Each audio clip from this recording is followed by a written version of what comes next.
that this is our 1 year anniversary of Casting Actors Cast. It really is.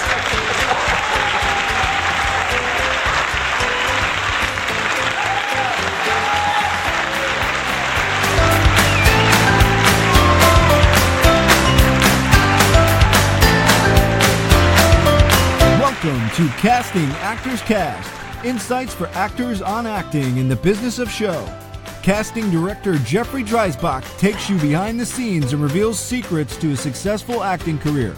You can find out more on the web at castingactorscast.com. Please enjoy, like, and share Casting Actors Cast. Now, here's your host, Jeffrey Dreisbach. Well, hello and welcome to another episode of Casting Actors Cast. I'm Jeffrey Dreisbach.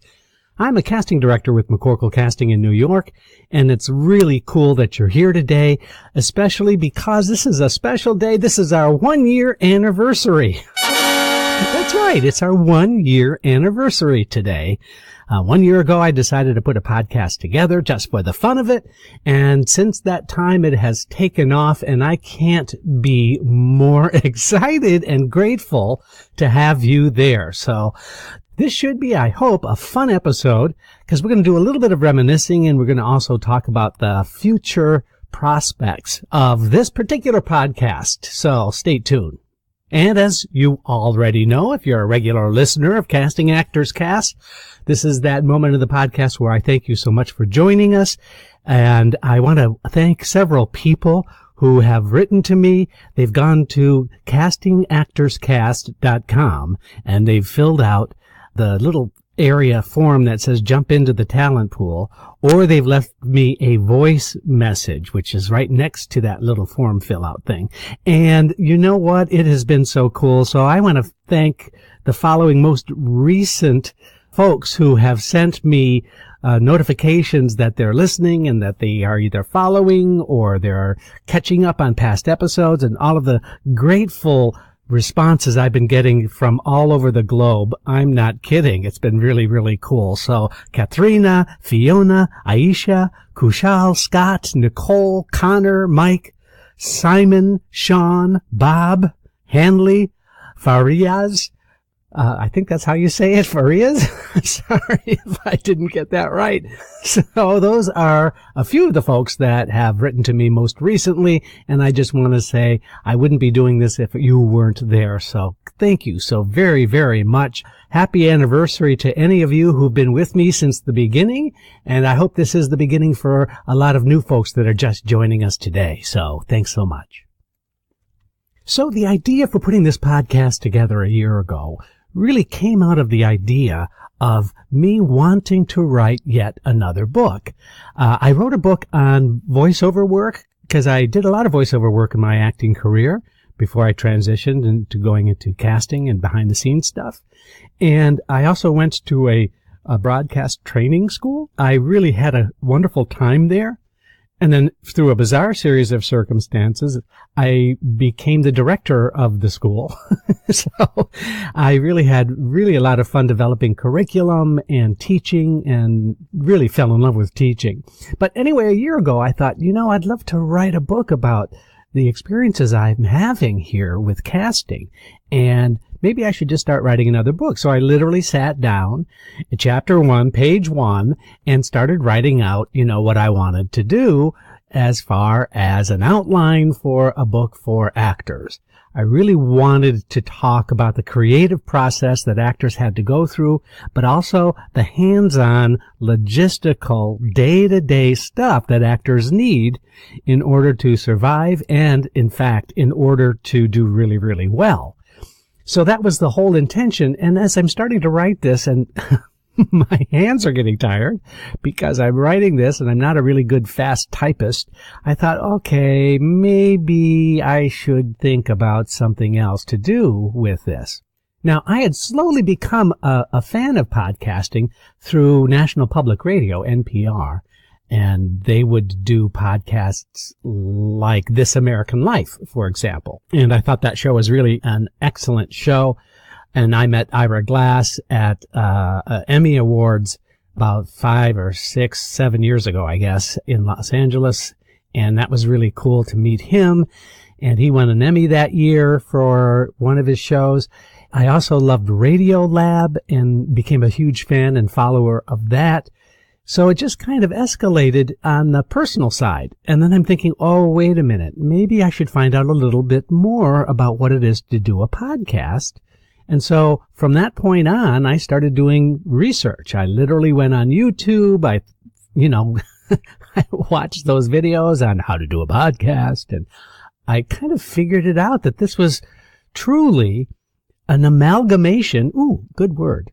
And this was really an amalgamation of all of those things that I had been doing for the past 30 years, from acting, and then from going into radio and television broadcasting, and then teaching, and then going and becoming a casting person with McCorkle Casting in New York.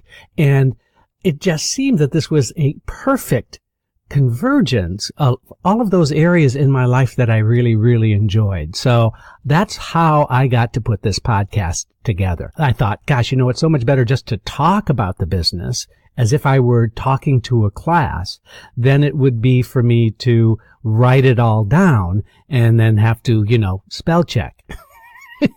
Because I'm not the greatest speller in the world. So anyway, that's how this came about. So let's talk a little bit about some of the episodes that were standouts that you might want to consider going back and listening to, because I think there's value in them still. I think that there's really some useful information in some of these podcasts, and you might not have thought of going back and looking at some of these podcasts, especially if you're a recent listener. But some of the early episodes are very much hands-on stuff about information, very practical stuff that you might find particularly useful. One of those comes to mind is the podcast that I did on self-taping. We're getting a lot of submissions from actors who are shooting their scenes on cell phones and then sending them to us in the form of submissions for projects. Now, we might request you putting yourself on tape. Of course, no one does tape anymore. I would just sort of mean that in the generic sense of recording yourself digitally and then sending it to us. But then also we have getting just open submissions that actors find out that we're doing a particular project or a particular show or movie, and then we get these self-submissions from folks.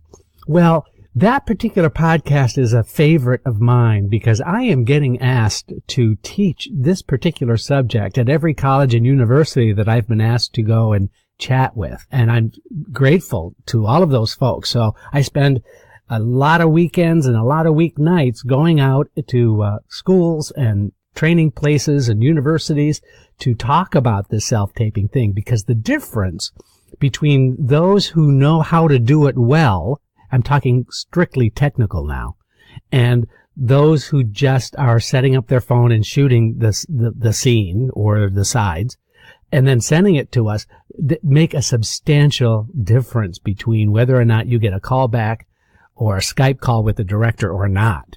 So that particular one on self-taping is really, I think, one that I would encourage you in the strongest possible terms to go back and listen to again if you have already listened to it, or if you haven't listened to it, please do, because the quality of your submissions can make a substantial difference in consideration for projects that we might be working on, or anyone, for that matter, might be working on. And, of course, I have to say that the very first podcast, entitled What Does a Casting Director Do?, was the maiden voyage of putting this first podcast together. So it really became sort of my pilot, sort of a test run, just to see how it would work out. And if you go back, you'll hear, I don't know, maybe you'll hear somebody a little frightened or a little apprehensive about whether this was working or not, or maybe a little overly nervous or whatever. You can probably hear whatever's going on with me in that very, very first podcast. But I happen to be really fond of it because it really was this sort of mind explosion of all of these things I wanted this podcast to be, and sort of setting us up for future episodes. So that was really kind of a crazy, crazy podcast. Other episodes that I really am very, very fond of is I did Audition Disasters Parts 1 and 2. And that was fairly recently, where I talked about things that happen in the room that could go really horribly wrong for folks. And I got a huge response from that, with hundreds and hundreds of people downloading that particular set of episodes and commenting on it. So thank you very much for that. I think I need to do more of those kinds of episodes. I think I need to do those. And also, while I'm on the subject, it's so great that many of you have written in with very specific questions that I can answer. That really helps me a lot as well, because I can get a question from somebody. For example, one I got recently regarding how does an actor who doesn't have representation get into the business? What can they do to help facilitate themselves jumping in and being an actor? And I love those kinds of questions. And a brief response to that now is, it's so cool that we have the internet now, right? Because you can go on and you can search out job opportunities for actors wherever you are. Search out managers. Even though you may not have an agent, seeking out or being active in pursuing a manager who can help manage some of those things is perhaps a really good idea. But looking locally first for those audition opportunities is the best beginning that you can make. And then you can branch out from there. But if you're interested in, for example, more theater things, then obviously New York might be a consideration in terms of the kinds of research and submissions that you do. Send them to New York. If film and television is your thing, then you might want to think of Los Angeles. If Los Angeles seems like it's a little overwhelming to you, and for many, many actors it can be fantastic, but it can also be very, very lonely in a huge place. It can be really challenging if you don't have some of those people who are there to support you, people that you are surrounding yourself with that are there to help you. It's a tough go alone. That brings me to saying that the alternative suggestion might be Atlanta or Chicago. Those are really great places where a lot of interesting stuff is going on, both film, television, and theater. So making sure that all your tools are in place, and then doing that kind of outreach, the concentric circles of where you live, what's the next largest city, and what's the next goal after that, you can really make a targeted choice and series of decisions about the direction you think is best for you. The other episode of the entire year's worth of episodes that I really am kind of fond of is, early on, there was a checklist for marketing for actors. In other words, those things that you can do right away to make sure you have all your tools ready to go when you start applying for and or looking for work. So that's an episode I really recommend that you check out. Oh, yeah. Here is another podcast that I would love to get some feedback on, only because I'm not sure everybody tuned into it. I'm seeing some numbers, and there are a lot of people who did, but it's called Music Method Manipulation. And I played in this particular podcast. If you haven't heard it, please go back and check it out, because I think you'll find it so much fun. I recently did this exercise at the University of Missouri, Kansas City. Hi, guys. How are you doing? We had such a great time. I spent 4 or 5 days at UMKC in Kansas City with the MFA acting degree program, and we did a similar exercise for voiceover work. And that is, while listening to a specific piece of music, how do you alter your performance to match that music? And how it really made dramatic changes in your interpretation based on the emotional value that the music was giving you. So that episode was called Music Method Manipulation. I would encourage you to tune into that and play with that episode, because you can take copy or you can take a script or whatever it is that you want to work on and see how it fits with the music. And I even provide some samples there.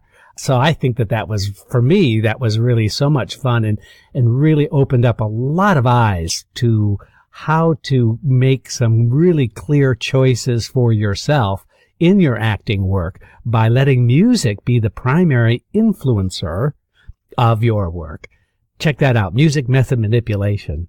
Now, if you've been a regular listener to Casting Actors Cast, then you'll know that the theme song, he's a British musician who comes up with all kinds of pieces of music and really interesting sound, that I just fell in love with this particular sound. This particular song that you're hearing is the theme song for the podcast. And then I started at the very beginning wanting to have some kind of additional audio moment in the theme song. So for those of you who are regular listeners, you know that I do some kind of little blurb of me in a classroom taking small quotes or small sound bites from classroom experiences that I've had. And some of them are funny and some of them may be a little bit strange, but I I hope that some of them can sort of trigger a reference to what the podcast is going to be about. And that's been really fun for me as well. First of all, it's kind of a lot of work to go ahead and record an entire class and then extrapolate, and extrapolate from that teaching situation the piece of sound that I'm going to be using that matches the podcast. So that's quite a bit of work, I have to say.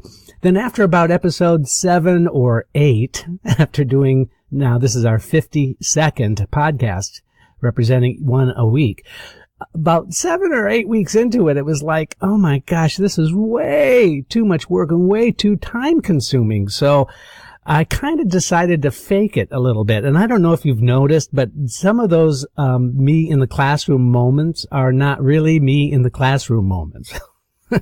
I kind of choose to do the theatrical thing and make my voice sound like I'm standing in an auditorium with a bunch of people. So the first, 5 or 6 are actual sound bites, and then the ones after that are me in my little home studio pretending that I am talking really out loud to a huge group of people. So sorry to raise the curtain on that, but it became really easier for me to approach what I was going to be talking about and put this little piece of sound at the beginning anyway. So I hope that that's okay. I hope that doesn't blow your mind a little bit. So now I've kind of blown the cover. It's like a magician revealing how the trick was done. You can even suggest maybe some other ideas for the opening and the closings of the show. I also have to put a shout out to the announcer, Matt DeSarno. He was a student of mine at Brookdale College, and that was about a year ago that I asked him if he wouldn't mind putting something together, and I sent him a small little script, and he sent me all kinds of choices because he has a home studio, and I really liked him a lot, liked his work a lot. He was a lot of fun to work with, so I'm happy to give him a shout out as well. So that's kind of the story about how Casting Actors Cast came to be, some of my favorite podcasts. And if you have some questions, if you have some problems, if you have some issues that I might be able to address, again, please just go to castingactorscast.com. You can fill out a form. That's how you get a hold of me. You can look at those past episodes that I mentioned in this podcast and many, many others. Like I said, this is number 52.